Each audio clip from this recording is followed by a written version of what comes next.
ব্রাহ্মণবাড়িয়া জুলুস করতে দেওয়া হবে না বলে একটা দল মিছিল নিয়ে বের হয়েছে। আমার অনুরোধ হচ্ছে আশেপাশে যারা আসেন তারা হচ্ছে তাদেরকে দৌড়ে পাছা লাল করে ফেলবেন। যশ্ন পবিত্র ঈদে মিলাদনবী সাল্লাল্লাহু আলাইহি ওয়াসাল্লাম রাষ্ট্রীয়ভাবে পালন করা হবে।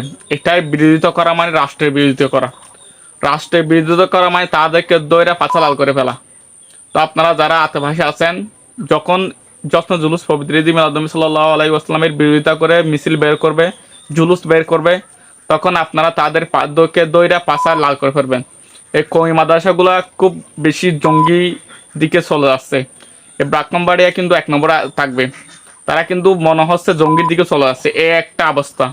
তারা রাষ্ট্রে যেহেতু ঘোষণা করছে এটি রাষ্ট্রীয়ভাবে পালন করা হবে, তারা এখানে বিরোধিতা করা কে? আমার কথা হচ্ছে এখানে। তা আপনারা যারা হচ্ছে ওখানে আছেন, যদি এরকম জুলুস আবার বের করে তাহলে তাদেরকে দইরা পাছা লাল করে ফেলবেন। কথা হচ্ছে এটা ফাইনাল।